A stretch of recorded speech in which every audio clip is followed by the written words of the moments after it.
Dia bukan juara dunia, tapi dia selalu jadi orang yang paling dihormati di paddock. Andrea Dovizioso kembali. Bukan untuk balapan, tapi untuk menyelamatkan Yamaha yang sedang tenggelam. Setelah vakum, dia turun tangan.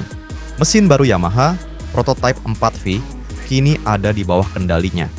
Dovi bukan cuma pembalap, dia teknisi berjalan. Satu kalimat darinya bisa menggantikan 1000 data insinyur. Fabio Quartararo bilang, kita belum maksimalkan Dovi, tapi dia tahu cara membuat motor ini bicara. Bukan pensiun, ini transformasi. Andrea Dovizioso, test rider sekaligus harapan terakhir Yamaha, dan mungkin kembalinya sang teknisi senyap akan jadi awal kebangkitan paling mengejutkan MotoGP.